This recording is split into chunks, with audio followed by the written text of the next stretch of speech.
Analisa antioksidan metode DPPH oleh Hairunisa Rizky, kelas 4A2, kelompok 16.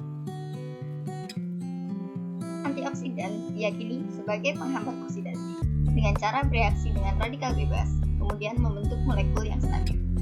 Radikal bebas yang biasa digunakan sebagai model dalam mengukur daya penangkapan radikal bebas adalah 1,1 difenyl 2 picrihydrazine atau yang biasa disebut dengan DPPH.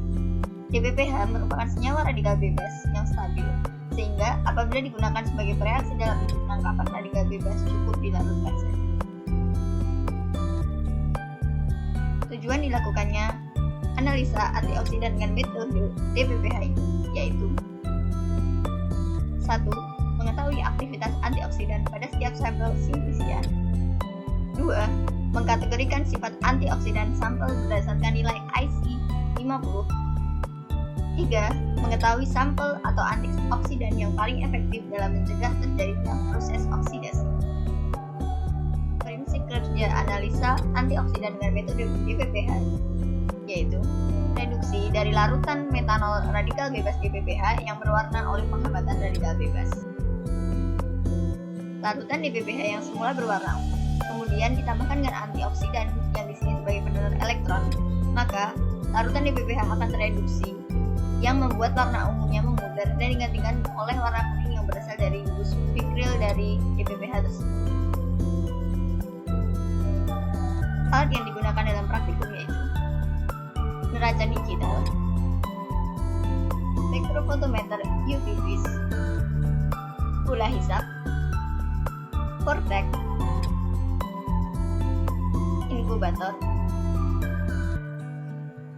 pipet ukur, tabung reaksi, rak tabung reaksi, Erlenmeyer, dan labu ukur. Selanjutnya, bahan yang digunakan dalam praktikum kali ini yaitu padatan DPPH, sampel simplisia A, B, C, dan E, Aquades, dan metanol proanalisis. Yang selanjutnya yaitu analisa prosedur yang akan dibagi menjadi 4 prosedur utama. Yang pertama yaitu pengujian antioksidan pada sampel. Yang kedua yaitu pembuatan larutan stok DPPH 50 ppm. Yang ketiga yaitu penentuan nilai IC50. Yang terakhir yaitu pembuatan kurva IC50. Pengujian antioksidan pada sampel dimulai dengan menyiapkan 5 sampel ekstrak simplisia yaitu sampel A, B, C, D, dan E. Kemudian pada masing-masing sampel disiapkan 10 mg ekstrak sampel. Kemudian ditambahkan dengan 100 ml metanol proanalisis. Metanol proanalisis tersebut digunakan sebagai pelarut untuk sampel uji. Selanjutnya, akan dilakukan pengenceran kembali menggunakan pelarut metanol proanalisis. Variasi konsentrasi pengenceran yaitu 5 ppm, 6 ppm, 7 ppm, 8 ppm, dan 9 ppm. Sehingga didapatkan 5 konsentrasi yang berbeda pada masing-masing sampel A, B, C, D, dan E. Pengenceran dengan berbagai konsentrasi ini ditujukan untuk mengetahui persen antioksidan untuk memperoleh persamaan linier Y melalui pembuatan kurva standar. Prosedur selanjutnya yaitu pembuatan larutan stok DPPH 50 ppm. Larutan stok DPPH berfungsi sebagai radikal bebas yang mengunci aktivitas antioksidan dalam sampel. Larutan ini dibuat dengan hasil konsentrasi akhir 50 ppm yang didapat dengan melarutkan 50 mg padatan DPPH ke dalam 100 ml metanol pro-analisis.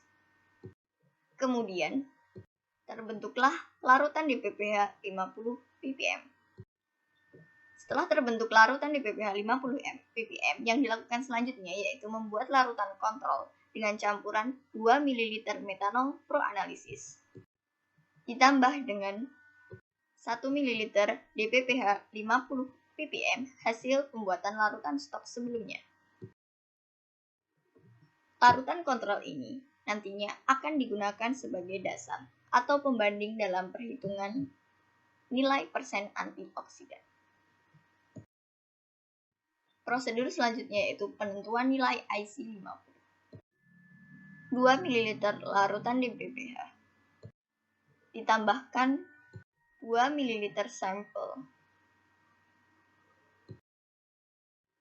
Pengujian ini dilakukan pengulangan triplo atau 3 kali dengan tujuan untuk memaksimalkan tingkat keakuratan data yang diperoleh. Sampel tersebut kemudian diinkubasi selama 30 menit pada suhu 27 derajat Celcius hingga terjadi perubahan warna dari aktivitas DPPH, yaitu dari yang semula berwarna ungu tua menjadi warna kuning terang. Perubahan warna dari ungu menjadi kuning terang menandakan bahwa semua elektron pada DPPH telah berpasangan dengan elektron pada sampel simplisia.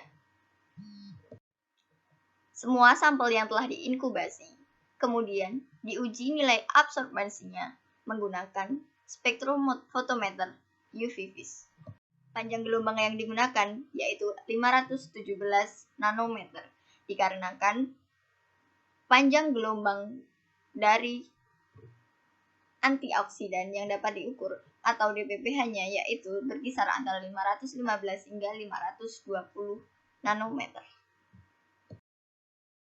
Hasil absorbansi dari pengulangan 3 kali sampel atau triplo kemudian dihitung ratanya untuk digunakan sebagai nilai absorbansi sampel. Setelah itu, persen antioksidan diperoleh menggunakan rumus absorbansi kontrol dikurangi absorbansi rata dari sampel dibagi dengan absorbansi kontrol dikali dengan 100%. Prosedur yang terakhir yaitu pembuatan kurva IC50.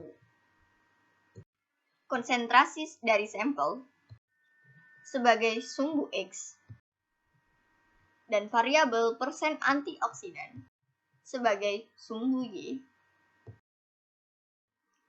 Setelah kurva terbentuk, maka akan otomatis muncul persamaan linier yang berbentuk Y sama dengan AX plus B. Nilai Y merupakan substitusi dari nilai 50 pada IC50 dikarenakan nilai IC50 merupakan konsentrasi efektif ekstrak yang dibutuhkan untuk meredam 50% dari total DPPH.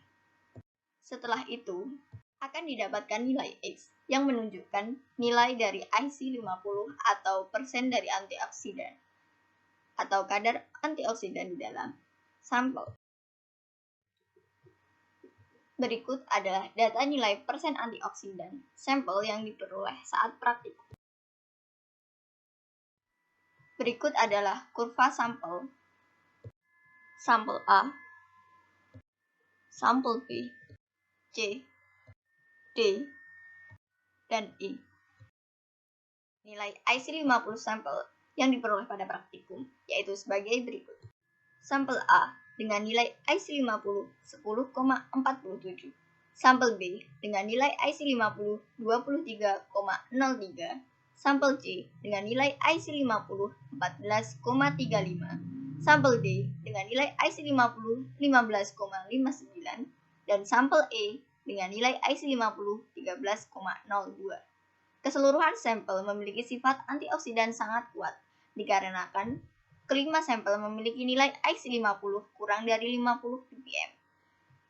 Sampel dengan nilai IC50 dari terbesar hingga terkecil yaitu sampel B, sampel D, sampel C, sampel E, dan yang terakhir adalah sampel A. Namun, sampel yang memiliki kekuatan antioksidan paling tinggi yaitu sampel A, dikarenakan hanya dengan 10,47 sampel A dapat meredam 50% proses oksidasi yang terjadi. Kesimpulan yang diperoleh dari praktikum yaitu semua sampel, yaitu sampel A, B, C, D, dan E, tergolong antioksidan sangat kuat karena memiliki nilai IC50 kurang dari 50 ppm. Sampel A merupakan sampel yang memiliki sifat antioksidan terkuat, di mana sampel A dapat menghambat 50% proses oksidasi hanya dengan konsentrasi 10,47 ppm, atau paling sedikit di antara sampel lainnya. Terima kasih banyak, semoga bermanfaat.